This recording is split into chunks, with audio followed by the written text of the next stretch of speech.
Saya izin bertanya, Pendeta. Terima kasih diberikan kesempatan bertanya di forum ini. Apakah Tuhan mengizinkan genosida dengan memerintahkan hambanya untuk membunuh saudaranya manusia? Mengapa dulu Tuhan izinkan? Apakah hal itu juga dapat dilakukan saat ini dengan mengesampingkan hak asasi manusia? Terima kasih, silakan pendeta. Terima kasih. Terima kasih untuk pertanyaan dari saudara yang tidak menyebutkan namanya, anonim. Kita baca beberapa ayat di dalam Alkitab tentang tabiat Allah. Apa maksudnya Allah menjelma menjadi manusia, Yesus Kristus, untuk apa ia datang ke atas dunia ini? Kita baca dulu dalam Yehezkiel pasal yang ke-33 ayat yang ke-11. Yehezkiel 33 ayat yang ke-11. Yeskiel 33 ayat yang Silakan. ke-11. Katakanlah kepada mereka, demi aku yang hidup, demikian firman Tuhan Allah, aku tidak berkenan kepada kematian orang fasik, melainkan aku berkenan kepada pertobatan orang fasik itu dari kelakuannya supaya ia hidup. Bertobatlah, bertobatlah dari hidupmu yang jahat itu. Mengapakah kamu akan mati, hai kaum Israel? Terima kasih. Apa yang dikatakan oleh firman Tuhan? Aku Tuhan Allah tidak berkenan kepada kematian orang fasik, melainkan ia berkenan kepada pertobatan orang fasik supaya orang itu hidup. Allah adalah pemberi hidup. Ia bukan memberi hidup untuk membinasakan hidup itu. Kenapa terjadi kebinasaan? Oleh karena dosa. Karena upah dosa adalah kematian. Terjadi kematian, bencana, kejahatan di mana-mana.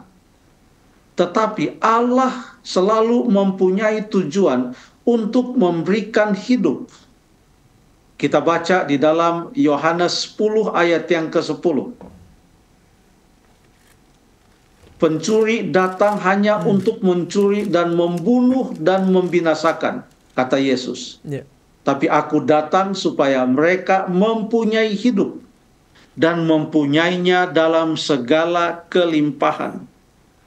Bukan hanya hidup yang mau diberikan oleh Allah. Yohanes 3 ayat 16 mengatakan supaya barang siapa yang percaya kepadanya tidak binasa, melainkan memperoleh hidup yang kekal. Tujuan Allah adalah untuk memberikan hidup, bukan hidup yang sementara, bahkan hidup yang kekal. Sehingga pada waktu hidup yang kekal itu terancam untuk tidak terjadi oleh karena dosa, maka Yesus mati di atas kayu salib supaya barang siapa yang percaya kepadanya tidak binasa, melainkan memperoleh hidup yang kekal.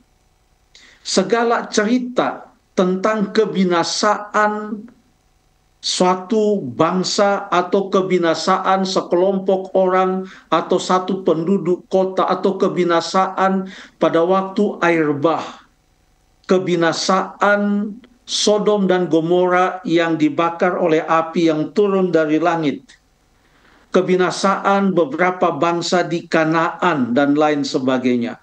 Itu harus dilihat dari sudut pandang bahwa Allah selalu mempunyai tujuan untuk memberikan hidup. Dan ia memanggil orang fasik untuk bertobat. Tadi kita sudah baca dalam Yehezkiel 13 ayat yang ke-11. Bertobatlah, bertobatlah dari hidupmu yang jahat itu. Mengapakah kamu akan mati? Artinya, kalau orang itu tidak bertobat, maka ia bisa mati di dalam kefasikannya. Contohnya Sodom dan Gomora.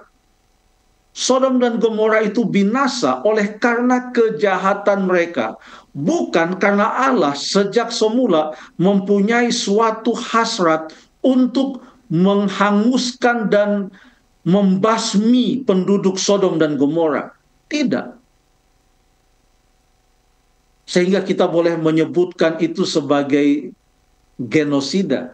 Tidak ada konsep genosida di dalam Alkitab bahwa Allah itu mempunyai hasrat membinasakan satu bangsa. Tidak. Alkitab mempunyai suatu prinsip. Hiduplah, takutlah akan Allah, maka ia akan memberikan hidup. Tetapi kalau orang itu tidak bertobat dan hidup dalam kefasikannya, kalau ia mati, entah bagaimanapun juga itu dia mati, itu adalah oleh karena kejahatannya. Dan untuk masa kekekalan, kalau yang tadi adalah apa yang terjadi di atas dunia ini karena dosa. Bahkan kadang-kadang kita tidak bisa menerangkan mengapa ada kematian dari seorang yang sangat baik dan hidup sangat saleh di hadapan Allah.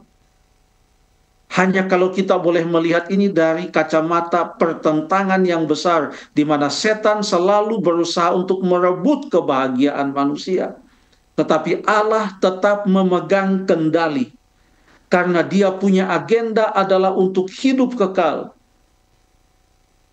Barang siapa yang percaya kepadanya akan memperoleh hidup yang kekal. Allah tidak pernah merencanakan membasmi suatu suku karena memang itu adalah tabiat Allah bahwa dia suka membasmi. Tidak.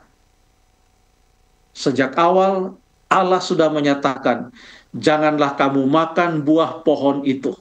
Karena kalau kamu memakannya, kamu akan mati. Jadi kematian adalah konsekuensi melawan Allah. Bukan karena Allah berniat dan berhasrat untuk membasmi. Dia bukanlah Allah yang kejam. Sekalipun sulit untuk kita mengerti, tetapi Alkitab telah menerangkan kepada kita bahwa Allah itu adalah kasih adanya. Terima kasih.